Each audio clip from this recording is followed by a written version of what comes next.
नमस्कार मेरे प्यारे YouTube के साथियों, मैं हूं मिस्टर एक्स और आज आपके लिए एक और बहुत ही कमाल की कहानी लेकर के हाजिर हूं। साथियों, आज की कहानी में डर तो होगा ही होगा, साथ में इमोशन भी देखने को मिलेंगे। कहानी को आखिर तक सुनकर आप भाव विभोर हो जाएंगे। कहानी लुधियाना की रहने वाली श्रुति की है और श्रुति के साथ एक बहुत ही डरावना और भयानक हादसा उसके ससुराल में हुआ था। उस भयानक हादसे के पीछे भी उसके अपने ही लोग थे और जब उसके सामने पूरी सच्चाई आई तो उसके पैरों तले से जमीन खिसक गई। श्रुति लुधियाना शहर में ही एक प्राइवेट कंपनी में जॉब भी किया करती थी और वहां पर ही उसकी एक खास दोस्त थी और उस खास दोस्त ने ही हमारे साथ उसकी स्टोरी शेयर की है। दरअसल जब श्रुति के साथ यह तमाम घटनाएं हो रही थी तब उसने एक डायरी लिखने का फैसला किया। हालांकि वो डायरी तो पूरी नहीं लिख पाई, लेकिन उसमें जितना कुछ भी लिखा हुआ था उतना हमें उसकी दोस्त ने प्रोवाइड करवाया और फिर बाकी की कहानी उसकी दोस्त ने खुद हमारे साथ शेयर की। तो उसी घटना को मैंने आपके लिए एक बढ़िया सी स्टोरी में तैयार कर लिया है। तो साथियों, स्टोरी को मिस करने की गलती बिल्कुल भी मत करना, क्योंकि स्टोरी काफ़ी हद तक आप अपने साथ भी रिलेट कर पाओगे, क्योंकि ये पूरी कहानी रियल घटनाओं पर आधारित है और हमारे समाज में ऐसी घटनाएं होती रहती है। तो स्टोरी को आगे बढ़ाऊं उससे पहले मैं आपसे यही कहूँगा, अगर आप अभी तक भी मेरे साथ नहीं जुड़े हैं तो भाई इस रिश्ते को दिल से मजबूत बनाओ और चैनल को सब्सक्राइब करके हमारे साथ जुड़ जाओ। देखिए, जब रिश्ता दिल से जुड़ जाएगा ना तो मुझे कहानी सुनाने में मज़ा आएगा और आपको सुनने में मज़ा आएगा। और हाँ, जितने भी साथीगण कहानी सुन रहे हैं वो कमेंट बॉक्स में अपना एक छोटा सा और प्यारा सा परिचय ज़रूर दें और कमेंट में कुछ शायरी वगैरह भी आप लिख सकते हैं, ताकि फिर मुझे भी पढ़ने में अच्छा लगे और जो भी साथी बढ़िया शायरी लिखेगा उसको मैं स्टोरी के आखिर में आप सभी को सुनाऊंगा। खैर, अब आपका ज़्यादा टाइम ना लेते हुए स्टोरी को शुरू करते हैं और आज की स्टोरी आप मेरे ही पर्सपेक्टिव से सुनने वाले हैं। श्रुति अचानक तेज चीख से अपनी नींद से जाग गई और अपने बिस्तर पर बैठ गई। उसकी आंखों की पुतलियां एकदम सुर्ख लाल थीं और दिल की धड़कन मानो समुद्र की लहरें चट्टानों से टकरा रही हों। सपना भी वही जो उसे 1 महीने में एक बार जरूर आता।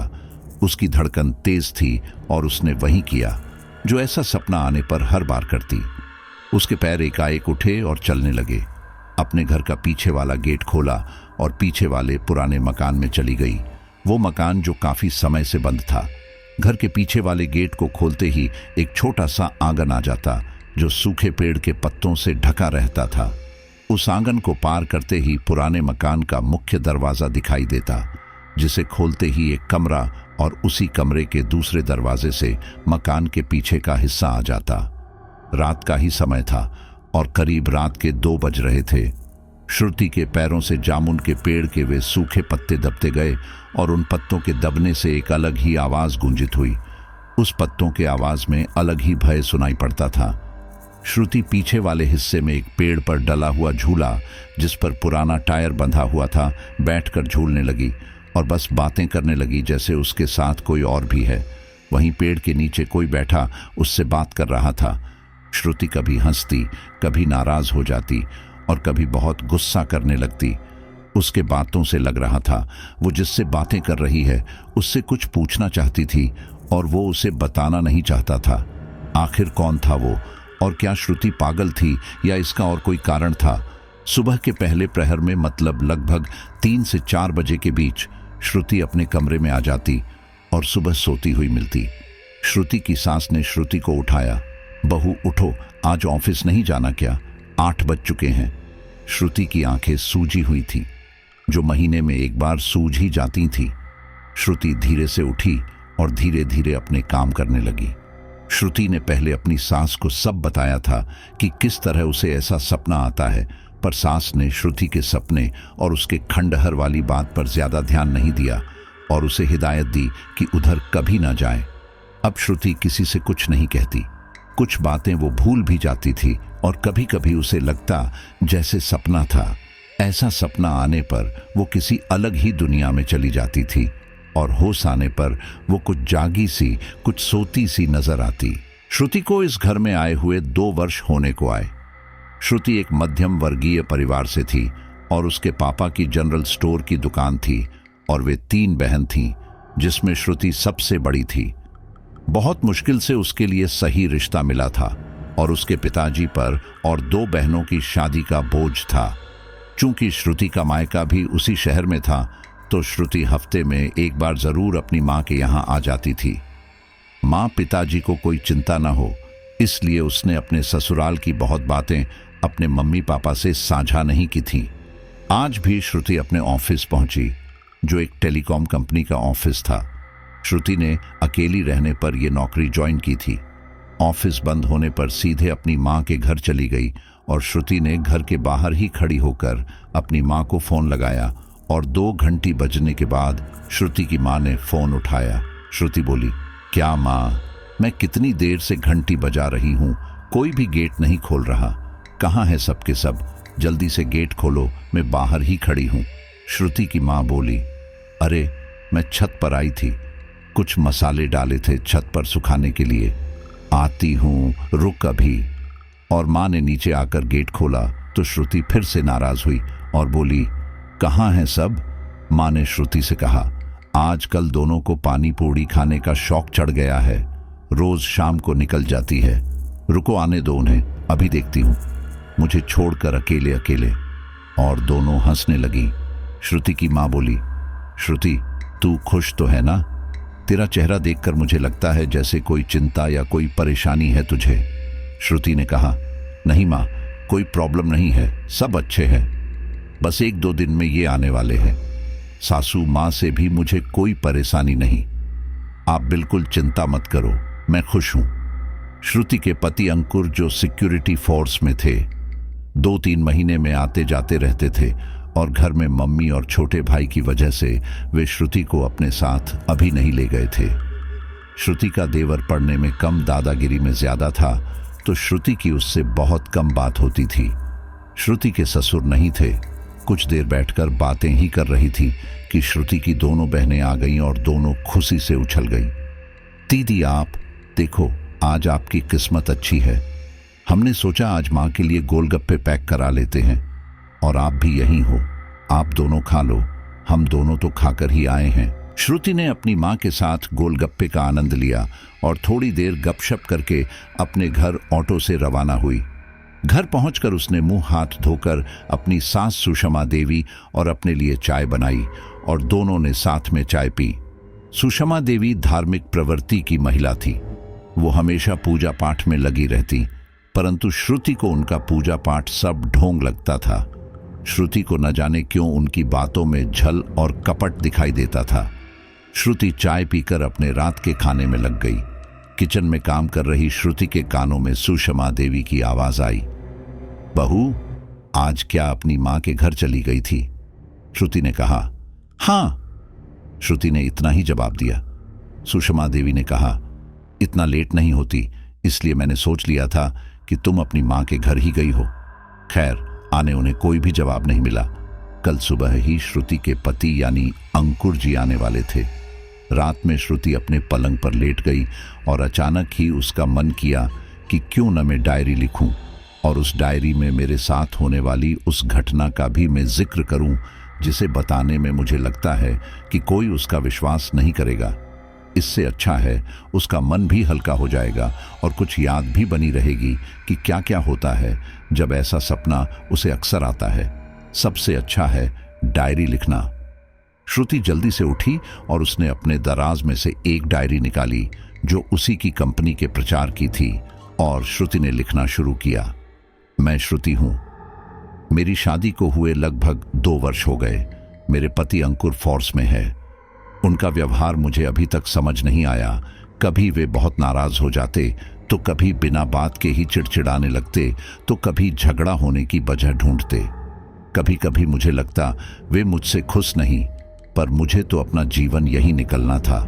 पापा की इज्जत के लिए मैंने कभी अपने ससुराल की बातें अपनी मायके नहीं बताई। मेरी सास का व्यवहार भी कुछ जासूस टाइप का था। वे हमेशा ही मुझे जासूसी के नजरिए से ही देखती और मुझ पर हमेशा ही नजर रखती, पर मुझे इस बात का बुरा नहीं लगा क्योंकि मैं गलत नहीं तो डर किस चीज का। उनका मोहल्ले में किसी के यहां आना जाना नहीं था और उनसे कोई ज्यादा बात भी नहीं करता था। मेरे पापा ने बस लड़का देखा और शादी कर दी। मैं एक रात अपने कमरे में ही सो रही थी। मैं अकेली थी और अंकुर अपनी ड्यूटी पर थे। अचानक ही मुझे एक बहुत भयानक सपना आया। मैंने देखा कोई अंकुर जी को मार रहा है और वे खून से लथपथ थे। उनकी शर्ट फट गई थी और वे जोर जोर से बोल रहे थे, मुझे मत मारो, मुझे मत मारो। मैं अचानक नींद से उठकर पलंग पर बैठ गई। काफी डरी हुई मैं ये सोच रही थी कि कितना भयानक सपना था। तभी मेरी नजर पलंग के नीचे ही खून की कुछ बूंदें मुझे रास्ता बनाती हुई दिखाई दी। आखिर ये खून किसका है? मैं पलंग के नीचे देखूं या रहने दूं? एक तो सपने से डरी हुई और दूसरे जागने के बाद ये खून की बूंदें दिल की तेज धड़कन को आहिस्ते आहिस्ते संभालते हुए मैंने पलंग के नीचे देखा। पलंग के नीचे तो कोई नहीं, फिर ये खून आया कहां से और किधर जा रहा है? मैं उस खून की बूंदों के रास्ते आगे बढ़ने लगी और वो खून मुझे घर के पीछे वाले दरवाजे पर ले गया। अब क्या करूं? ये दरवाजा तो बंद है। क्या मुझे ये दरवाजा खोलना पड़ेगा? क्या मुझे इसे खोलना चाहिए? और मैंने ऐसे कितने ही सवाल अपने आप से किए और मुझे अंत में एक ही जवाब मिला, अभी मैं नई हूं। इस घर के बारे में मुझे सासू माँ से बात करनी होगी और उस डरावने सपने और ये खून की बूंदों का रहस्य भी बताना होगा। मैं यही विचार करते हुए अपने कमरे में आ गई और सुबह का इंतजार करने लगी। पलंग पर बैठी बैठी कब लेट गई और लेटकर कब सो गई मुझे पता ही नहीं चला। सुबह मेरी सास ने मुझे उठाया और मैं काफी डरी हुई उठी। सुषमा देवी बोली, क्या हुआ? काफी डरी हुई सी लग रही हो। कोई डरावना सपना देखा क्या, या नींद पूरी नहीं हुई? जैसे ही उन्होंने मुझसे पूछा तभी मेरी नजर खून की उन बूंदों पर गई। पर यह क्या? कोई खून नहीं। आखिर वो खून के धब्बे गए कहां? तो क्या मैं सपना देख रही थी या वो हकीकत थी, या आधा सपना और आधी हकीकत थी? मुझे कुछ समझ नहीं आ रहा था। मैंने उनसे बिना कुछ कहे सुबह की चाय बनाई। चाय पीते पीते ही मैंने अपनी सासू माँ को उस डरावने सपने के बारे में बताया, पर खून के धब्बों का कोई जिक्र मैंने नहीं किया। पर अफसोस हुआ, उन्होंने मुझे देखकर हंसते हुए कहा, अरे ऐसे सपने तो आ ही जाते हैं, कभी कभी मुझे भी आ जाते हैं। कोई बात नहीं, सपना था, भूल जाओ। अगर फिर कोई सपना आए तो मुझे जगा लिया करो। मैंने आगे कुछ भी बोलना उचित नहीं समझा और घर के काम में लग गई। फिर अंकुर जी आए तो समय निकलने लगा। 15-20 दिन कब हो गए पता भी नहीं चला और उनके वापस ड्यूटी ज्वाइन करने का समय आ गया। मुझे अकेले रहने में बस एक ही डर था, और वो डर था उस सपने के बारे में जो सच था या सपना मुझे पता नहीं। मैंने इनसे उस सपने के बारे में बात करनी चाहिए, पर कुछ कहने से पहले सोचने लगी, कहीं इसका परिणाम वही तो नहीं जो मुझे मेरी सास को सपने के बारे में बताने से प्राप्त हुआ। फिर यही सोचकर चुप हो गई। हालांकि शायद अंकुर इस बारे में कुछ और विचार रखते, पर मैंने उन्हें इस बार नहीं बताया। सोचा छोड़ो, इन्हें क्यों परेशान करना। परंतु उनके जाने एक दिन पहले ही मैं उनके सीने से लगकर अचानक ही रोने लगी। वे आंसू उनके बिछड़ने के गम में थे या मुझे उस डरावने सपने ने रुला दिया। मुझे कुछ समझ नहीं आया। मैं जोर से रोई और बोली, मुझे भी अपने पास ले चलो, मुझे यहाँ अच्छा नहीं लगता। मुझे डर लगता है अकेले सोने में, और जिसके बारे में कोई भी हाल ही में शादी हुई स्त्री नहीं सोच सकती। वो जवाब मुझे सुनने को मिला। उन्होंने मुझे धुतकारते हुए कहा, पागल हो क्या? कैसे पागलों जैसी बातें कर रही हो? यहाँ माँ अकेली है और तुम्हें किस बात का डर लगता है? कोई बच्ची तो हो नहीं। थोड़ा छोटे को सेटल हो जाने दो, फिर ले जाऊंगा। वैसे भी मैं आ तो जाता हूँ, 15 दिन बाद फिर आऊंगा। और फिर मैंने कभी उनके साथ जाने की नहीं कहा, और क्यों कहती, मैं अबला कहाए जाने वाली स्त्री नहीं बनना चाहती थी। मैं आज के समाज की प्रबल स्त्री थी, इसलिए थोड़ा कठोर दिल किया और आगे के लिए तैयार हो गई। थोड़ा बहुत माँ के यहाँ चली जाती तो कभी घर के कामों में व्यस्त हो जाती। ऐसे ही 1 महीना निकल गया। एक रात में सो रही थी और रात में अचानक ही मुझे सपना आया कि मैं किसी अंधेरी गुफा में चली जा रही हूँ। कोई आवाज़ जैसे मुझे बुला रही थी। वो आवाज़ कुछ सहमी, कुछ डरी सी लग रही थी, और मुझे जैसे किसी ने बस में कर लिया। कोई मेरे अंदर घुस गया और मैं वही पीछे वाले गेट को खोलकर अपने मकान के पीछे वाले हिस्से में पहुंच गई। मैंने अपने बाल खोल लिए थे और आंखों का काजल भी फैल चुका था। मुझे मेरे नाखून बहुत बड़े लग रहे थे। ऐसा लग रहा था मानो मेरे नाखून की जगह कोई धारदार हथियार हो।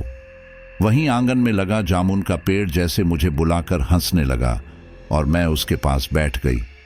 मैं अपने बालों को घुमाते हुए जोर से चीखी और अपने नाखून से जामुन के पेड़ के पास ही मिट्टी खोदने लगी। धीरे धीरे मेरे हाथ बहुत तेजी से चलने लगे। मैं अपने आप को रोकने चाह रही थी, पर मैं आपे से बाहर थी। कभी बहुत जोर जोर से हंसने लगती, कभी बहुत जोर से रोने लगती। कुछ समझ नहीं आ रहा था ये कौन है, मेरे अंदर कौन क्या चाहता है। खोदने की तीव्र लालसा से मैंने इधर उधर देखा और मुझे एक छोटा सा सरिये का टुकड़ा मिला। मैंने उस सरिये के टुकड़े से गड्ढा करना चालू किया और करीब 2 फुट खोदने के बाद मुझे एक कंकाल का हाथ दिखाई दिया। मेरे शरीर से आत्मा निकल चुकी थी और मैं पूरे होश में आ गई। ये मैं क्या कर रही थी और ये गड्ढा, ये कंकाल का हाथ। मैं वहां से भागी। बहुत डर गई थी। मैं अपने कमरे में आकर रोने लगी, बहुत तेज रोने लगी। और मैंने उस दिन की पूरी दास्तान लिख पर डायरी में लिखना बंद कर दिया और डायरी उठाकर अपने तकिए के नीचे रखकर लेटी लेटी सोचने लगी। मेरी आंखों से आंसू निकल रहे थे। श्रुति ने डायरी में लिखना तो बंद कर दिया था, पर अब वो सब कुछ जानना चाहती थी कि क्या कोई मुझे कुछ बताना चाहता है। क्या मेरे सपने और उस नर कंकाल के पीछे कोई है और वो जो मेरे सामने आता है पर बात नहीं करना चाहता। हाँ, ये सच था कि श्रुति के सामने कोई आता था और जिसका जिक्र पहले भी किया जा चुका था। आज रात में श्रुति उसी से मिलने वाली थी और उससे आज पूछने वाली थी कि क्यों मेरे पीछे पड़े हो, क्यों मुझे चैन से जीने नहीं दे रहे, क्यों मुझे डरा रहे हो, आखिर मैंने तुम्हारा क्या बिगाड़ा है। अब बस श्रुति को रात का इंतजार था। यूं तो श्रुति को सपना कभी कभी आता था, पर आज श्रुति ने पीछे वाले घर में जाना पहले से ही सुनिश्चित कर लिया था। आज पहले ही पहुंचकर उसे बुलाकर पूछ ही लूंगी, नहीं तो फिर उसका कोई ना कोई इंतजाम करना ही पड़ेगा। श्रुति के पति अंकुर अपनी ड्यूटी पर ही बाहर थे और उनकी सास भी उसके कमरे में नहीं आती थीं, और देवर जी तो कुछ पूछिए ही मत। वो तो रात रात भर घर से बाहर ही रहता। श्रुति का दिन ऑफिस जाने से वहां की व्यस्तता में निकल गया, पर नहीं निकला तो उसका आने वाली रात का वो डर कि अब मैं क्या करूं। अब तो नींद भी नहीं आती। एक पति ही जिसे अपनी समस्या को एक पत्नी बता देती है और दोनों मिलकर हर समस्या का समाधान कर ही लेते हैं। अगर समस्या का हल नहीं होता तो कम से कम एक दूसरे का साथ तो रहता है, पर मेरे पति तो मेरी सुनने को ही तैयार नहीं। आखिर क्यों वे मेरी बात को लेकर इतने गंभीर नहीं। मैं कहाँ जाऊं और किससे कहूं। अपनी सास को भी बताने से कोई फायदा नहीं, वो भी इस मामले में इतनी गंभीर नहीं। क्या ऑफिस में ये सब बताना सही रहेगा? कहीं सब मुझे पागल तो नहीं समझ लेंगे? कहीं मैं सबके बीच हंसी का पात्र बनकर तो नहीं रह जाऊंगी? और आखिर श्रुति ने अपनी ऑफिस में ही अपनी दोस्त डिंपल से मदद मांगने की सोची और उसने डिंपल को बताने की बहुत कोशिश की, पर घर के माहौल की वजह से वो इतना सब बताने में कामयाब ना हो सकी। सोचा कि अपने साथ डिंपल को ले चलूं, दोनों साथ रहेंगे तो डर नहीं लगेगा और हिम्मत बढ़ जाएगी, पर हर कोई अपनी घर गृहस्थी में बंधा हुआ है। अगर उसे कुछ हो गया तो मैं क्या जवाब दूंगी? आखिर उसका अपना परिवार है, उसके बच्चे हैं। मुझे कुछ हो जाए तो कोई बात नहीं। इन्हीं बातों की कश्मकश दिमाग में रखे हुए श्रुति ने थोड़ा सा जिक्र डिंपल से किया था। श्रुति ने कहा, डिंपल, तुझे पता ही है कि मेरी शादी को 2 साल हो गए। डिंपल ने श्रुति की बात को काटते हुए कहा, हाँ, तो इसमें क्या हुआ? श्रुति बोली, यार पूरी बात तो सुनो। और इस तरह श्रुति ने डिंपल को सारी बात बताई और बताया कि किस तरह वो अकेली पड़ गई है और वो अब क्या करे। डिंपल ने जब श्रुति की बात सुनी तो जैसे उसे सांप सूंघ गया। दिल की धड़कन मानो थम सी गई। अब वो क्या करे, दिमाग जैसे सुन्न हो गया। क्या ये सच है या मैं कोई कहानी सुन रही हूं? डिंपल श्रुति से बेहद डरी हुई बोली, श्रुति, मुझे बहुत डर लग रहा है, तुम मेरे साथ चलो। मैं तुम्हें तुम्हारे घर नहीं जाने दे सकती। श्रुति, तुम कैसे उस घर में रह रही हो? और डिंपल ने जिद की कि श्रुति उसके घर चले, पर श्रुति ने डिंपल की बात नहीं मानी और उसने डिंपल को उसके घर जाने दिया और श्रुति भी अपने घर के लिए ऑफिस का काम खत्म करके घर के लिए जाने लगी। और डिंपल ने श्रुति से हाथ जोड़कर विनती की कि प्लीज वो घर के पीछे वाले हिस्से में नहीं जाएगी। श्रुति अपने ऑफिस के काम निपटाकर सीधे घर आ गई और अपनी सास को चाय बनाकर दी। फिर अपने कमरे में बैठकर सोचने लगी कि रात में क्या होगा। उसका डर बढ़ने लगा, दिल की धड़कन बढ़ने लगी। श्रुति ने अपना कमरा देखा तो उसे अपने कमरे में कुछ बदलाव सा लगा, जैसे कमरा धुला हुआ लग रहा था। कमरे में धूप बत्ती, कपूर आदि की खुशबू आ रही थी। अचानक श्रुति ने अपनी सास को आवाज दी, मम्मी जी, मम्मी जी। और सासू मां की आवाज धीरे से आई, क्या है बहू? श्रुति ने पूछा, क्या आपने मेरा कमरा धोया है? सासू मां ने जवाब दिया, अरे हाँ, आज तुम्हारे कमरे में बिल्ली घुस आई थी। उसके पैर पता नहीं किससे बिगड़े थे। पूरा रूम गंदा हो गया था और बदबू भी आ रही थी, इसलिए मैंने साफ किया और एक अगरबत्ती लगा दी। श्रुति का ज्यादा ध्यान उस ओर नहीं गया और वो अपना ध्यान रात की बात पर देते हुए सोचने लगी और अपना इरादा पक्का किया। रोज रोज के डर से अच्छा है इस डर का अंत किया जाए और पूरा मांजरा समझा जाए। आज श्रुति ने खाना भी नहीं खाया और अपने पलंग पर लेटी हुई कब उसकी नींद लग गई पता ही नहीं चला। श्रुति चैन की नींद सो रही थी कि अचानक उसके ऊपर बिल्ली ने छलांग लगाई और एक तेज चीख से श्रुति उठी, कौन है, कौन है, मुझे छोड़ दो। और देखा तो बिल्ली चूहे को पकड़कर कमरे की खिड़की से बाहर निकल रही थी। उसकी तेज धड़कन बता रही थी कि बस जान निकलने से बच गई। सामने घड़ी में रात का 1 बज रहा था। कमरे की लाइट जल रही थी। आज सासू माँ ने भी कोई आवाज नहीं लगाई। मुझे नींद कैसे आ गई? खाना भी नहीं खाया, ये आखिर हो क्या रहा है? और श्रुति जोर जोर से रोने लगी। वो ऐसे रो रही थी जैसे कोई छोटा बच्चा रोता है। असहाय सी महसूस कर रही थी, एकदम अकेली खड़ी। उसने सोचा अपने पति अंकुर को फोन लगाकर बात करे, पर यह कौन सा टाइम है बात करने का? वो ऐसा ही कहेंगे और गुस्सा करेंगे।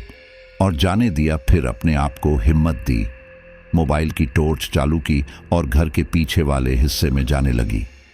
दरवाजा खोलकर कुछ डरी कुछ सहमी श्रुति आगे बढ़ने लगी। पीछे का आंगन आ गया। वो खड़ी ही थी कि अचानक उसके ऊपर बालों पर कुछ गिरा। उसे लगा कुछ गिरा और एकदम बिना हिले ही उसने अपने हाथ से अपने सर पर देखा तो कुछ नहीं था। उसने कहा, ओह, ये मेरा वहम था। श्रुति सपने और सच्चाई के बीच की कहानी में उलझी हुई थी। उसकी जिंदगी भी धधकते ज्वालामुखी की तरह धधक रही थी। इस डर में जीते हुए वो अकेली पड़ चुकी थी। अगर उसके साथ कोई था तो वो थी उसकी अपनी हिम्मत। हाँ, उसकी हिम्मत, क्योंकि वो जानती थी कि अगर उसकी लड़ने की और उस सच्चाई को जानने की इच्छा टूट गई तो वो भी बहुत कुछ खो देगी। उसे ये घर छोड़ना पड़ेगा और घर वालों से भी लड़ाई लड़नी पड़ेगी, क्योंकि वो लोग उस पर भरोसा नहीं करना चाहते या जानबूझकर वो मेरा साथ नहीं देना चाहते। बस यही सोचकर अपने हल्के से कदमों से आगे चलने लगी। कहीं कोई आहट सुनाई देती तो दिल मानो बंद हो जाता। श्रुति ने महसूस किया कि उसके शरीर में एक ऊर्जा का संचार होने लगा। वो आगे की ओर तो चल रही थी, पर वहां उजाला पर्याप्त नहीं था और गली में कुत्ते जोर जोर से रो रहे थे। आज मुझे इतना डर क्यों लग रहा है? पहले भी तो मैं यहां आ जाती थी। और उस टायर के झूले की तरफ इशारा करते हुए अपने आप से कहा, यहां वो मेरे साथ बात करता था। कहां हो? आओ ना, मुझे तुमसे बात करनी है, बहुत कुछ पूछना है तुमसे। वो नर कंकाल किसका था? क्या तुम्हें पता है? बताओ ना, कहां हो? बोलते क्यों नहीं कहां छुपे हुए हो? क्या मुझसे नाराज हो? ऐसा बोल बोल कर श्रुति एक पागल की तरह व्यवहार करने पर आ गई। देखो, मुझे परेशान मत करो। श्रुति कभी हंसने कभी रोने लगी और फिर रोते रोते अचानक ही सोचने लगी, ये मुझे क्या हुआ? श्रुति अचानक ही घबराई। ये मुझे क्या हो रहा है? मेरे रोम खड़े क्यों हो रहे हैं? इतना सब कुछ सोच पाती कि श्रुति ने अपने बाल खोल लिए और जोर जोर से अपना सर हिलाने लगी और आगे बढ़ने लगी। अचानक ही वो जमीन में लेटकर गुलाटी मारने लगी। 1 घड़ी, 2 घड़ी और कुछ घड़ी निकली और कुछ देर बाद वो थक कर बैठ गई। बैठे बैठे ही थोड़ा शांत हो गई। उसके बाल खुले हुए थे, जैसे सुनसान जंगल में किसी पेड़ पर लटकी हुई बेजान बेलें। जामुन के पेड़ के सूखे पत्ते उसकी साड़ी में जहां तहां चिपक गए थे। सूखे हुए टूटे पत्ते जो श्रुति के जमीन में लेटने से टूट गए थे, उसके बालों में उलझ गए, ठीक उसी तरह जिस तरह श्रुति इस उलझन में उलझ कर रह गई थी।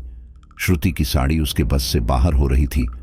अपनी सुध-बुध हो बैठी श्रुति ने हांफते हांफते सांस को धीमे किया और फिर शांत हो गई, जैसे गहरी नदी।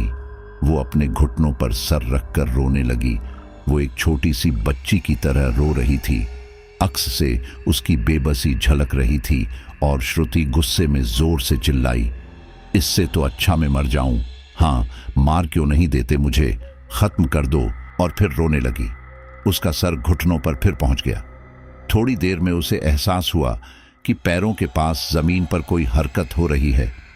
आंगन की धूल में जैसे कोई उंगली चला रहा है। उसकी उंगली धूल का सहारा लेकर कुछ लिख रही थी। उसने जमीन पर पाया कि जमीन पर कुछ लिखा जा रहा है और वो शब्द थे, मुझे माफ कर दो, मैं अब नहीं आ सकता तुम्हारे सामने, मेरी सीमाओं को बांध दिया गया है। मैंने बहुत कोशिश की तुम्हारे सामने आने की और तुम्हें बताने की। जितना मैं तुम्हारे सामने आना चाह रहा हूं और तुम्हें बताना चाह रहा हूं, उतना ही तुम परेशानी में आ रही हो। मैंने ही तुम्हारे शरीर में घुसने की कोशिश की, पर मैं उस सीमा तक नहीं घुस सका जिससे तुम्हें सब बता सकूं। और श्रुति ये शब्द पढ़कर सोच में पड़ गई। आखिर क्या हुआ? तुम कौन हो? मुझे क्या बताना चाहते हो? किसने तुम्हें सीमाओं में बांध दिया है? अब इसका पता मुझे कैसे लगेगा? और श्रुति ने कहा, ठीक है, मुझे कुछ तो बताओ। तभी दोबारा कुछ लिखने लगा। मुझ पर बंदिश कराने वाली तुम्हारी सासू माँ है। अब मैं ज्यादा नहीं लिख सकता, मेरी मदद करो और अपने कमरे में कुछ भी चीज जो अलग लगे उसे इस घर से दूर ले जाकर जला दो। और एक तेज कराह से लिखना बंद हो गया। श्रुति बोली, रुको, मुझे बताओ तो कि। और श्रुति की मानसिक स्थिति थोड़ी सही हुई, पर उसका दिमाग सुन्न रह गया। ये क्या माजरा है? मेरी सासू माँ! श्रुति अपने कमरे की ओर आई और अपने पलंग पर गिर गई। नींद ने श्रुति को अपने आगोश में ले लिया और वो गहरी नींद में चली गई। कब सुबह हुई पता ही नहीं चला। सासू माँ की आवाज से श्रुति उठी। अरे बहू, आज ऑफिस की छुट्टी है क्या? बहुत लेट हो रही हो। रात में लेट सोई थी क्या? और ये क्या हाल बना रखा है? ऐसे लग रही हो जैसे किसी से लड़कर सोई हो। रुको, मैं चाय बनाकर लाती हूँ। श्रुति उठकर बैठ तो गई, पर उसके दिमाग में समंदर की लहरों की तरह विचार आ जा रहे थे। क्या करूं? कौन सही है? श्रुति सुबह की चाय पीकर अपने काम में लग चुकी थी, क्योंकि ऑफिस के लिए बहुत देर हो रही थी। उसका दिमाग ऑफिस में काम करने की हालत में नहीं था और उसने ऑफिस की स्टाफ और उसकी दोस्त डिंपल को फोन किया। मोबाइल में रिंग गई और उसकी प्यारी रिंगटोन जो डिंपल को और श्रुति को पसंद थी, सुनने लगी। तेरी मेरी मेरी तेरी मेरी कहानी है। मुश्किल फोन रिसीव नहीं हुआ और श्रुति ने एक बार फिर फोन लगाया। दूसरी बार डिंपल ने फोन उठा लिया। डिंपल जल्दी में हांफते हुए बोली, हेलो, हाँ श्रुति, बोलो क्या हुआ? सॉरी यार, मैं ऑफिस की तैयारी कर रही थी। श्रुति ने कहा। डिंपल, हेलो। डिंपल, मैं आज ऑफिस नहीं आ पाऊंगी, मेरे सर में बहुत दर्द है, मेरी हालत सही नहीं। डिंपल जल्दी जल्दी ऑफिस के लिए तैयार होती हुई बोली, क्या हुआ? देख, अगर तेरी तबीयत सही नहीं तो मत आ, मैं ऑफिस में बोल दूंगी, पर कोई और बात है तो बताओ। श्रुति ने कहा, बात तो करनी है पर ऐसे नहीं बता सकती। अच्छा ठीक है, मैं कोशिश करती हूँ, लंच के बाद आती हूँ। डिंपल ने कहा, अगर प्रॉब्लम है तो मत आओ, मैं खुद ऑफिस के बाद तुमसे मिल लेती हूँ, तुम्हारे घर मिलती हूँ। श्रुति बोली, थैंक्स यार, जरूर आ जाना। डिंपल ने कहा, ओके, मिलती हूँ, बाय, टेक केयर। और श्रुति ने फोन पर कम बात कर फोन काट दिया। आखिर प्राइवेट नौकरी में सुबह ऑफिस जाने की जल्दबाजी इतनी होती है कि लगता है एक पल को अपनी सांस लेना भी छोड़ना पड़े तो भी छोड़ दे आदमी। वो तो अपने आप चलती है, वरना वो भी कोई काम हो तो जाने कितने लोग उसे लेना ही छोड़ दें और प्राइवेट नौकरी करने वालों की तो दुनिया ही खत्म हो जाए। कितनी भाग दौड़ है जिंदगी में, एक दौड़ लगी है, सब भागे जा रहे हैं, पर ना भागे तो भी काम नहीं चल रहा। भागे तो कितना भागे, क्या भागते ही रहे, और इसी भाग दौड़ में कुछ और समस्याएं आदमी को घेर लेती हैं। बेचारी श्रुति जो अपना समय निकाल रही थी, न जाने किस परेशानी में फंस गई। श्रुति ने ऑफिस से छुट्टी तो ले ली और ऑफिस न जाने का बोलकर उसे थोड़ा रिलैक्स हुआ। तभी श्रुति की सास सुषमा देवी ने आवाज दी, सुनो बहू, आज ऑफिस नहीं जाना क्या? आज तुमने नहाया भी नहीं, कहीं देर ना हो जाए। श्रुति ने कहा, नहीं मम्मी जी, आज मैं नहीं जा रही हूं। आज ऑफिस में ज्यादा काम नहीं है और मेरी तबीयत सही नहीं है, थोड़ा आराम कर लूं, उसके बाद नहा लूंगी। सुषमा ने कहा, ठीक है बहू, मैं थोड़ा बाजार जा रही हूं, सब्जी लेकर आती हूं। श्रुति अब थोड़ा अपनी सास पर नजर रखना चाह रही थी। उसने धीरे से अपनी सास सुषमा देवी के कमरे में कान लगाकर सुनने का प्रयास किया। वे किसी को फोन लगा रही थी। सुषमा देवी की आवाज आई, हेलो हेलो, मैं सुषमा बोल रही हूं। अब उस तरफ से जो भी आवाज आई हो। इधर सुषमा देवी ने कहा, आज मत आना, आज रहने दो, आज बहू घर पर ही है, कल देखते हैं। और इतना कहकर ही सुषमा देवी ने फोन काट दिया और कमरे से बाहर निकलने लगी। श्रुति ने देखा उनकी सासू मां बाहर आ रही हैं, तो वो सुषमा देवी की नजरों से बचते हुए अपने कमरे में आ गई। श्रुति के दिमाग में कुछ सच्चाई लगी, जो कल रात हुआ क्या वो सही है? क्या सासू मां ने मेरे कमरे में कुछ कराया? क्या कोई राज है जो सासू मां जानती हैं? मुझे क्या करना चाहिए? यही सोचती हुई श्रुति खाना बनाने में लग गई। और खाना बनाते बनाते अचानक ही उसे याद आया कि क्यों ना अपने कमरे में कोई सुराग ढूंढा जाए, कुछ भी, तब तो पक्का हो जाएगा। मेरी डायरी कहाँ है? उसे ढूंढती हूं, कहाँ है मेरी डायरी? और अचानक श्रुति अपनी डायरी खोजने में लग गई। मेरी डायरी, मुझे याद है, मैंने अपनी डायरी जहां रखी थी वहां नहीं थी। यानी इसका मतलब मेरी डायरी सासू मां ने पढ़ी और उन्होंने मेरी डायरी में यह भी पढ़ लिया कि मैंने उस कंकाल का हाथ देखा था। क्या वो मुझे इस सब से दूर रखना चाहती हैं? कहीं वो सही तो नहीं कर रही? क्या ये कोई बुरी आत्मा तो नहीं है जो मेरे पीछे पड़ना चाहती है? तो वो मुझे क्यों नहीं बता रही? और श्रुति यही सब सोचती हुई डायरी ढूंढ रही थी। श्रुति को डायरी वहीं पलंग के तकिए के नीचे मिल गई और उसने डायरी खोलकर देखी। श्रुति का दिमाग जैसे सुन्न हो गया। ये क्या, डायरी तो एकदम कोरी है, इसमें जो मैंने लिखा था वो कहाँ गया? श्रुति पागलों की तरह डायरी के पन्ने पलटा पलटा कर देखने लगी और बार बार देखने लगी। नहीं, ये नहीं हो सकता। मुझे अच्छी तरह से याद है, मैंने इसमें लिखा था और कंकाल निकलने तक लिखा था। अब क्या मैंने लिखा था या नहीं? श्रुति एक पल के लिए अपने आप पर भरोसा नहीं कर पा रही थी और फिर अपने आप पर पूरा भरोसा करते हुए जोर से बोली, मैंने लिखा था, हाँ, मैंने लिखा था। श्रुति जोर जोर से चिल्ला रही थी। वो अपना आपा खो बैठी। तभी उसके पीछे किसी ने हाथ रखा। श्रुति ने पीछे मुड़कर देखा और उसके गले से लगकर जोर जोर से रोने लगी। ये उसकी दोस्त डिंपल थी। डिंपल ने श्रुति से पूछा, क्या हुआ श्रुति? श्रुति ने कहा, देखो ना डिंपल, मैंने इस डायरी में सब लिखा था। मेरे साथ क्या क्या हुआ मैंने तुम्हें बताया भी था, मगर इसमें से सब हट गया। अब इसमें कुछ भी नहीं लिखा। कहाँ गया सब लिखा हुआ? डिंपल का ये सब समझ पाना मुश्किल था। आखिर ये सब हो क्या रहा है? डिंपल ने श्रुति को ठंडा पानी पिलाया और उसे शांत हो जाने के लिए कहा। फिर दोनों आपस में बात करने लगी और श्रुति ने डिंपल को सासू मां और रात का सारा किस्सा सुनाया। और बात बताते बताते ही उसे वो बात याद आई जिसमें उसके कमरे में कोई अजीब बात हो, कोई तंत्र आदि किया गया हो। और दोनों ही कमरे की छानबीन करने लगी। कमरे में रखी हुई कुछ पुरानी किताबें, टीवी स्टैंड, उसका ड्रेसिंग टेबल, लकड़ी की एक अलमारी, सभी कुछ तो जस का तस था। कहीं कोई अजीब बात समझ नहीं आई। श्रुति ने कहा, मुझे अच्छी तरह से याद है, मैंने इस कमरे में एक अजीब सी खुशबू को महसूस किया था। या तो सासू मां ने मेरी डायरी पढ़कर कि मैं नरकंकाल तक पहुंच गई हूं, कुछ छिपाया है और कुछ कराया है। डिंपल ने अपने चेहरे पर संकोच के भाव व्यक्त करते हुए श्रुति से कहा, देख श्रुति, मुझे तो कुछ समझ नहीं आ रहा। हो सकता है तुम्हारी सासू माँ तुम्हारे अच्छे के लिए ही ये कर रही हो। क्या पता कोई गंदी हवा तुम्हें अपने बस में करना चाह रही हो। और श्रुति ने आत्मविश्वास के भाव व्यक्त करते हुए डिंपल से कहा, शायद तुम ठीक कह रही हो डिंपल, पर अगर ऐसा था तो उन्हें मुझे बताना तो चाहिए था ना। अगर उन्होंने डायरी पढ़ ली तब तो मुझे बता देना चाहिए था।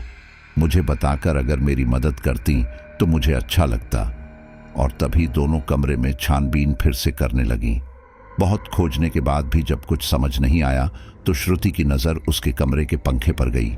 उसने पंखे के कुंदे पर, जिस पर पंखा टंगा हुआ था, एक लाल कपड़ा बंधा हुआ देखा और बिना कुछ सोचे समझे श्रुति ने स्टूल रखकर उस लाल कपड़े को, जिसमें कुछ बंधा हुआ था, खोल लिया। हालांकि डिंपल ने श्रुति को बहुत समझाया कि वो एक बार फिर सोच ले, पर श्रुति ने डिंपल की बात नहीं मानी। श्रुति ने कहा, डिंपल, तुम्हें मेरी मदद करनी पड़ेगी। मेरा एक काम कर दो, जैसे ही सासू माँ आए तुम उनसे कह देना कि मेरे घर के पास एक डॉक्टर हैं। अगर आप कहे तो मैं उनसे श्रुति को दिखा देती। अगर वो ना माने तो भी जबरदस्ती करके मुझे घर से बाहर लेकर चलो।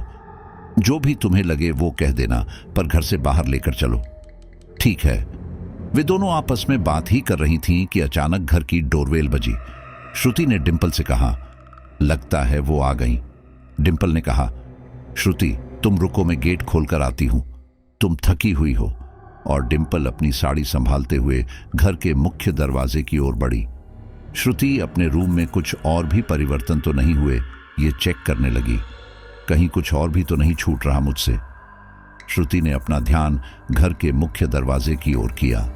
लगता है सासू माँ नहीं है, उनकी आवाज तो सुनाई नहीं दे रही। ये डिंपल भी कहाँ रह गई। और श्रुति डिंपल को देखने जैसे ही आगे बढ़ी तो देखा कि डिंपल के बाल खुले हुए थे और वे उसके मुंह के सामने थे।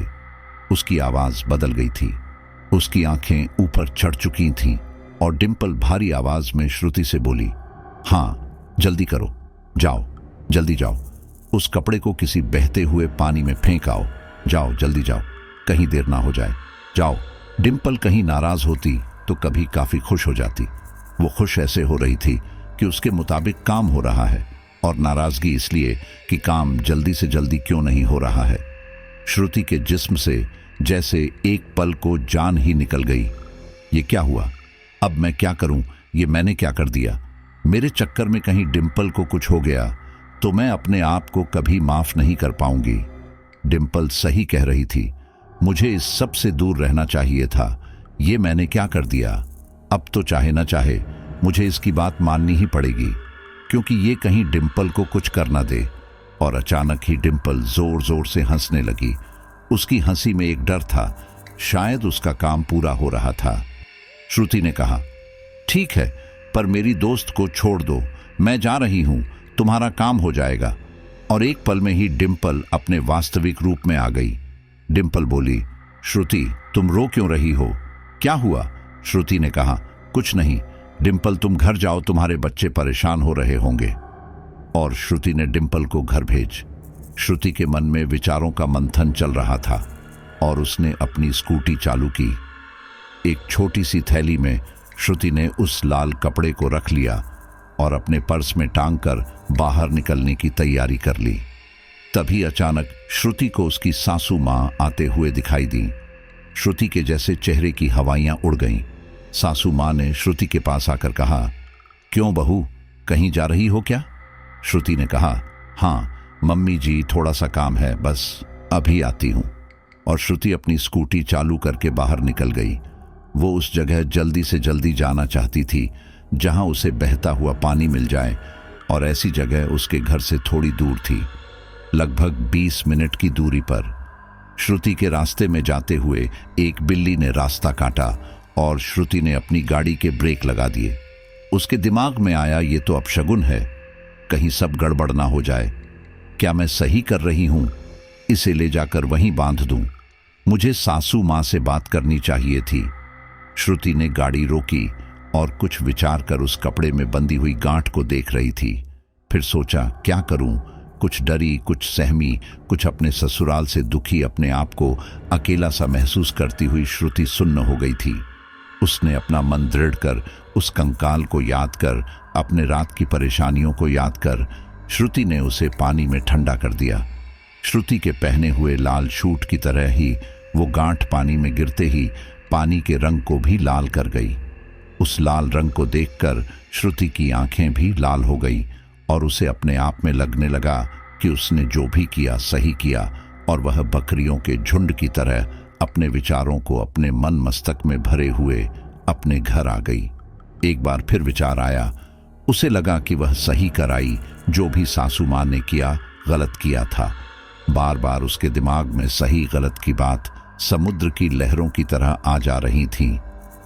पर क्या ये सही था कि श्रुति जो सोच रही थी कि उसकी सासू माँ ने जो किया गलत किया या सही किया?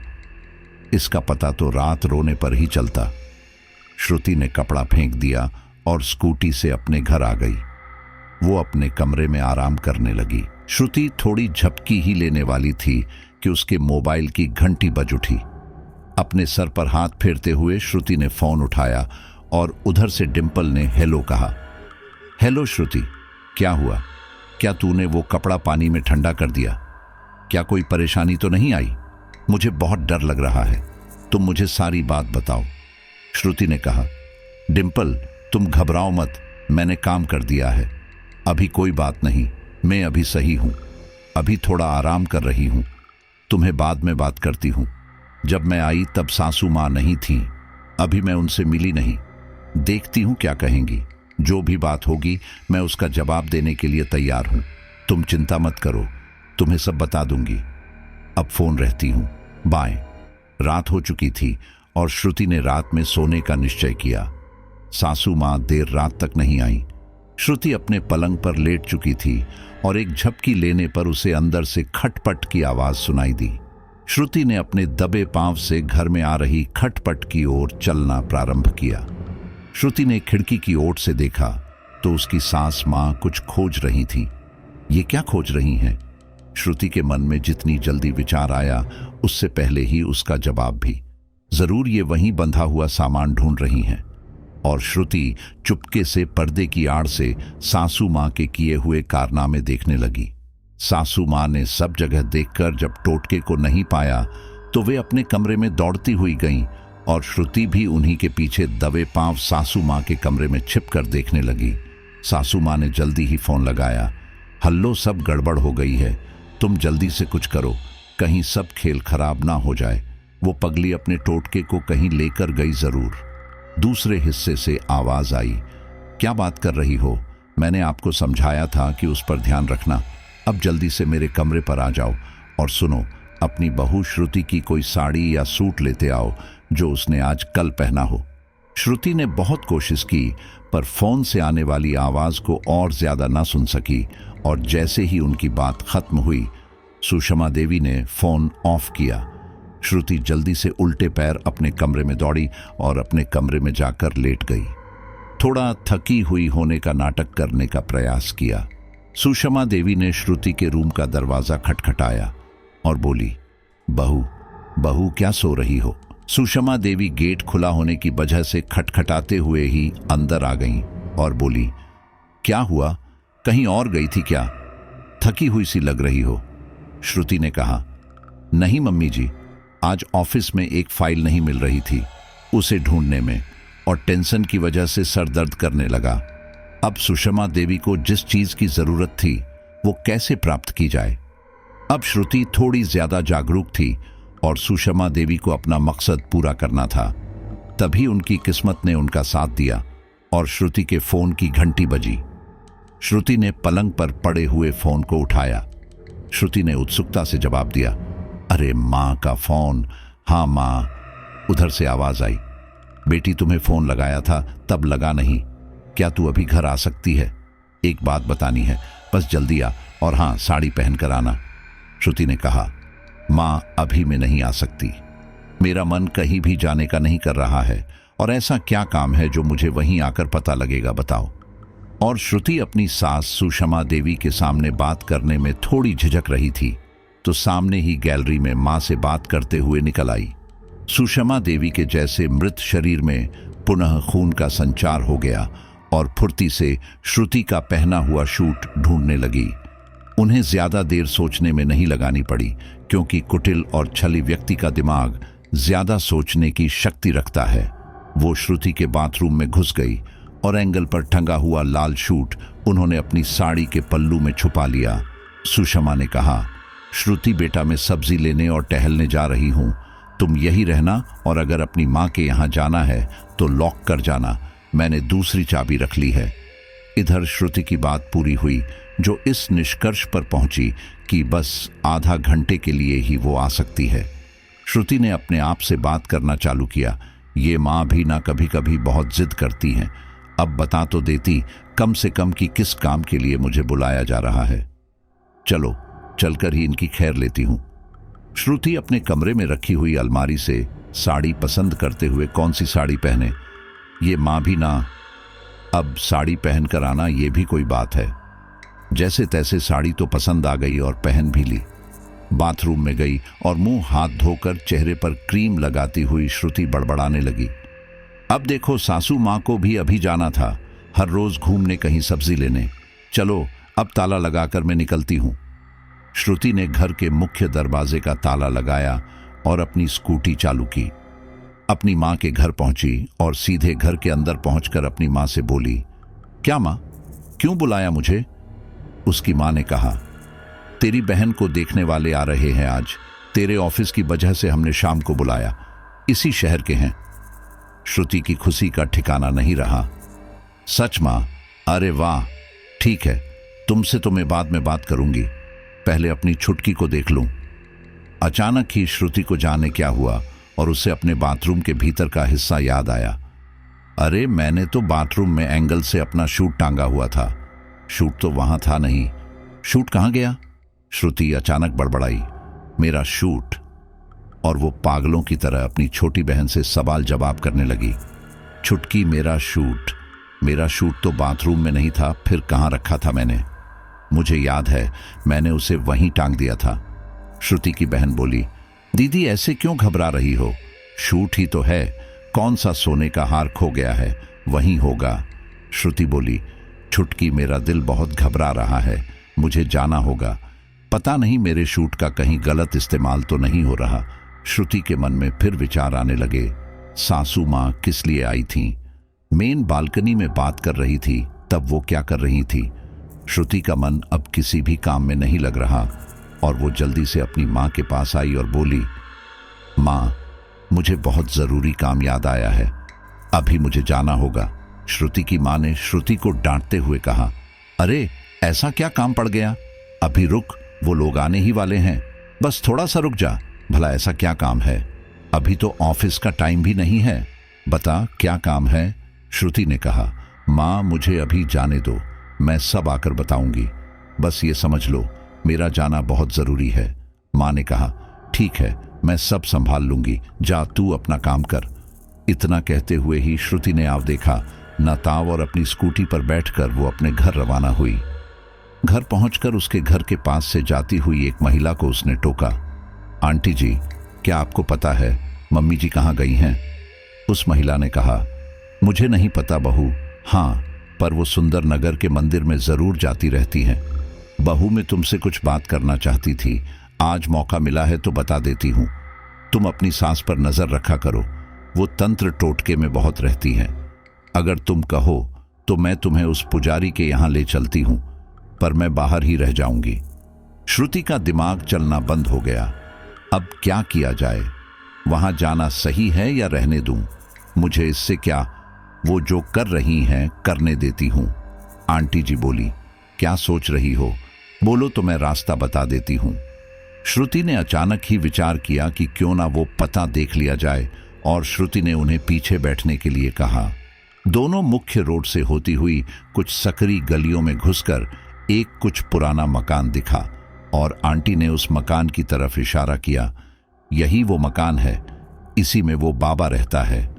श्रुति ने पीछे बैठी हुई आंटी से कहा, ठीक है, मैंने देख लिया, अब हमें चलना चाहिए, मेरा यहाँ जाना ठीक नहीं और आपको भी मेरे साथ कहीं सासू माँ ने देख लिया तो अच्छा नहीं लगेगा।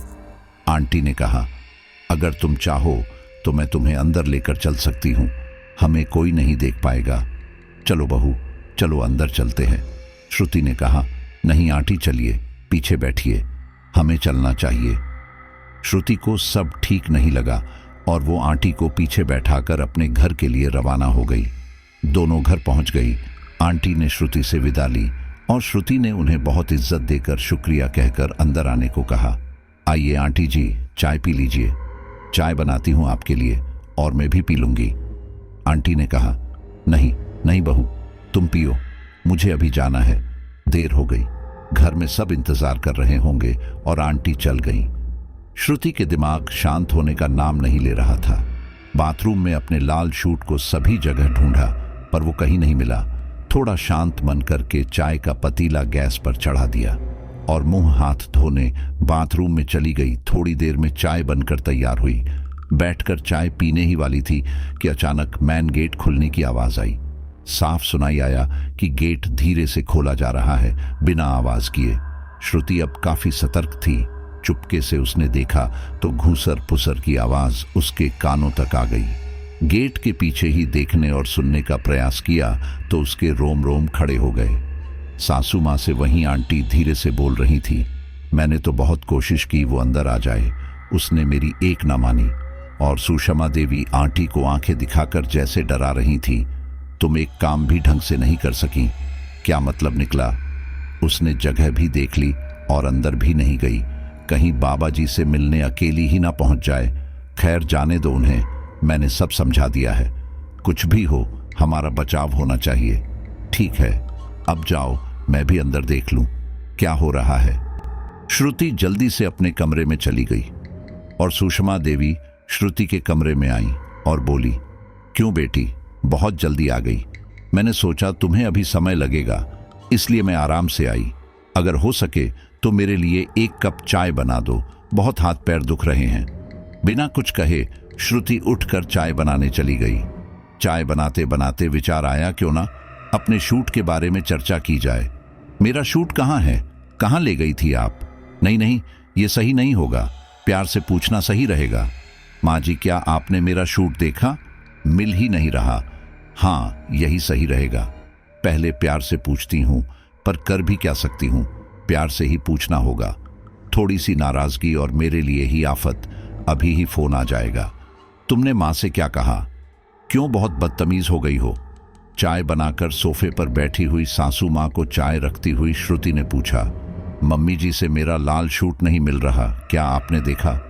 सुषमा ने कहा, नहीं तो मैंने नहीं देखा, तुम्हारे बाथरूम में ही होगा, सुबह तो तुमने पहना ही था। देखो बाथरूम में जाकर, तुमने तो अभी धोया भी नहीं है। श्रुति ने कहा, नहीं मम्मी जी, मैंने देख लिया, नहीं है वहां। सुषमा देवी चाय पीते पीते श्रुति के बाथरूम में चली गई और उनके पीछे ही श्रुति भी चली जा रही थी। सुषमा देवी ने बाथरूम का दरवाजा खोला तो शूट एंगल से टंगा हुआ देखकर श्रुति के होश उड़ गए। श्रुति बोली, ये सूट कहां से आया? मैंने तो देखा था, यहां नहीं था। सुषमा ने कहा, बेटी, कभी कभी कोई चीज नहीं दिख पाती, हो सकता है तुम किसी और विचार में हो जब इसे ढूंढ रही थी। श्रुति कुछ कह नहीं सकती। अब झूठी बजने से अच्छा है सुषमा देवी यानी उसकी सास मां की बात मानना। श्रुति ने अपने शूट को ढंग से देखा, वो जैसे का तैसा ही था। अब क्या किया जाए? शूट धोकर तो डाल दिया पर दिमाग खराब हो गया। वो पलंग पर बैठी बैठी सोच रही थी कि क्या किया जाए, बहुत मुश्किल होती जा रही है। तभी फोन की घंटी ने उसके चेहरे पर खुशी ला दी। उसके पति अंकुर का फोन था। श्रुति ने कहा, हेलो, क्या कर रहे हो?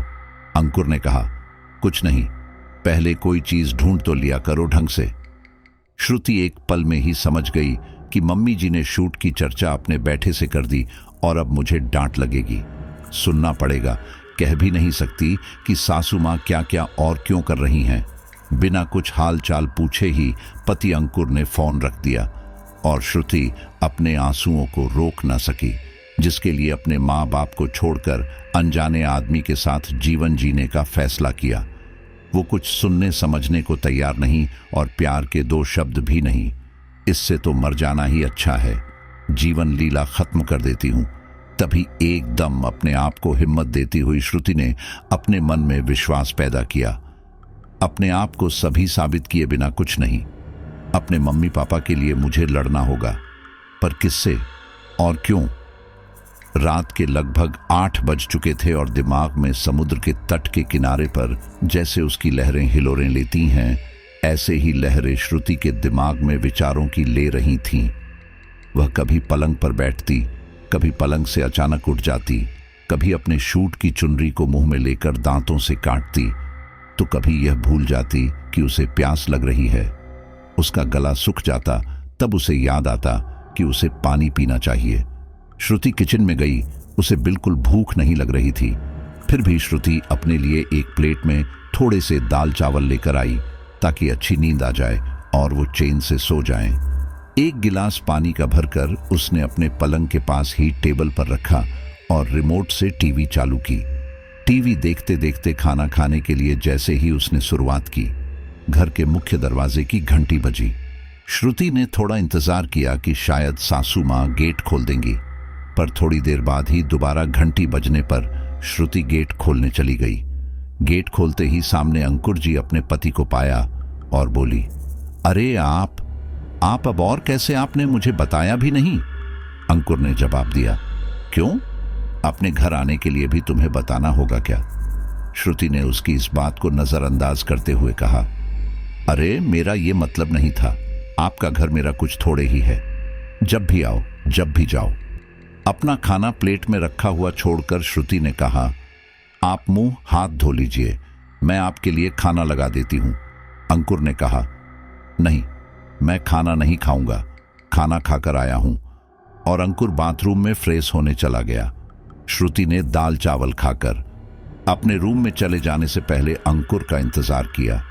थोड़ी देर में अंकुर बाथरूम से निकलकर अपने रूम में आया और अपने कपड़े चेंज कर दूसरे कपड़े पहनने में लग गया। श्रुति ने अंकुर को रोकते हुए कहा, अरे अब आप कहाँ जा रहे हो? अभी अभी तो आए हो, अब रात के 9 बज चुके हैं, अब आराम कर लो। अंकुर ने कहा, मुझे एक बहुत जरूरी काम है, उसी सिलसिले में आया हूं। शासकीय काम है, तुम सो जाओ, मेरा इंतजार मत करना, हो सकता है मुझे लेट हो जाए। श्रुति का दिल बहुत उदास हो गया। बस यही एक दुख मुझे होता है, अभी आए, ढंग से बात भी नहीं की और पता नहीं कहां चले गए। इनके काम ही खत्म नहीं होते। श्रुति टीवी देखने के लिए बैठी ही थी कि 15 मिनट बाद ही अंकुर आ चुके थे। वो किचन में गया और गिलास में अनार का जूस श्रुति को पीने के लिए दिया। अंकुर ने कहा, लो जूस पी लो। थोड़ा नाराजगी का नाटक करते हुए श्रुति ने कहा, अच्छा अभी तो सीधे मुंह बात भी नहीं कर रहे थे, अब जूस लेकर आ गए, मुझे नहीं पीना। अंकुर ने हंसते हुए श्रुति को जूस दिया और एक गिलास खुद ने ले लिया। दोनों ने हंसते हुए जूस पिया। श्रुति ने कहा, अब तो कपड़े उतार कर घर के कपड़े पहन लो। आप ये बाहर के कपड़े पहने रहते हैं तो मुझे चैन नहीं मिलता, लगता है आप अभी बाहर जाने वाले हैं। अंकुर ने कहा, वो तो सही है, मेरा काम पूरा नहीं हुआ, मैं आता हूं, तुम आराम करो, अभी आ जाऊंगा। श्रुति को कुछ सही नहीं लगा। अभी तो इतने नाराज हो रहे थे, अभी मेरे लिए जूस ले आए। वो उठी और उसने अंकुर को अपनी सासू माँ से बात करते हुए देखा। कुछ गड़बड़ तो नहीं होने वाली मेरे साथ, ये सोच ही रही थी कि श्रुति की आंखें भारी होने लगीं। उसने तुरंत ही आने वाले खतरे को भांप लिया और एक मैसेज अपनी दोस्त डिंपल को भेज दिया। डिंपल, शायद मैं खतरे में हूं, अगर हो सके तो मेरी मदद करना। कैसे करोगी मुझे नहीं पता। इससे ज्यादा वो कुछ भी नहीं लिख पाई। एक दोस्त, वो जो किसी भी परेशानी में आपके साथ खड़ा हो, वो जो आपके सामने आपकी कमी बताए और दूसरों के सामने आपकी अच्छाई। डिंपल श्रुति की ऐसी ही दोस्त थी। वो चाहती तो इतनी रात को कैसे भी मदद करने को तैयार नहीं होती, और खासकर शादी के बाद। श्रुति का सर घूमने लगा और वो अपने बिस्तर पर लेट गई। इससे पहले कि कुछ सोच पाती, श्रुति को नींद ने अपने आगोश में ले लिया। अंकुर ने लगभग आधे घंटे बाद अपने घर में प्रवेश किया और उसके इंतजार में उसकी माँ घर के मुख्य द्वार पर आंखें लगाए इंतजार कर रही थी। अंकुर ने अपनी बाइक पर पीछे बैठे हुए सज्जन को उतारा। ये सज्जन कोई और नहीं, वही तांत्रिक था जिसके पास वो अक्सर जाया करती थीं। तांत्रिक बहुत जल्दी में था और उससे भी जल्दी में श्रुति की सास थी। जल्दी चलो, और वो तीनों जल्दी जल्दी करते हुए श्रुति के कमरे से पीछे वाले हिस्से में चले गए। तांत्रिक ने अपने तांत्रिक क्रिया करने के लिए अपना सामान लगा लिया। वो एक चुने हुए स्थान पर बैठ गया और लाल सिंदूर से उसने एक व्यूह रचना का चित्र उसके सामने ही अंकित कर दिया। उसी में उसने कुछ नींबू और लौंग रख दिए थे। अंकुर ने तांत्रिक को इशारे में जल्दी करने को कहा और तांत्रिक ने अंकुर को आंखें दिखाते हुए बिना बोले ही आंखों के इशारे से कहा कि ज्यादा जल्दी मत करो, काम आराम से ही होगा। तांत्रिक की आंखों के इशारे को समझते हुए अंकुर की मां ने अंकुर को शांत रहने के लिए कहा। देखते ही देखते तांत्रिक ने लकड़ियां जलाकर आहुति देना चालू की।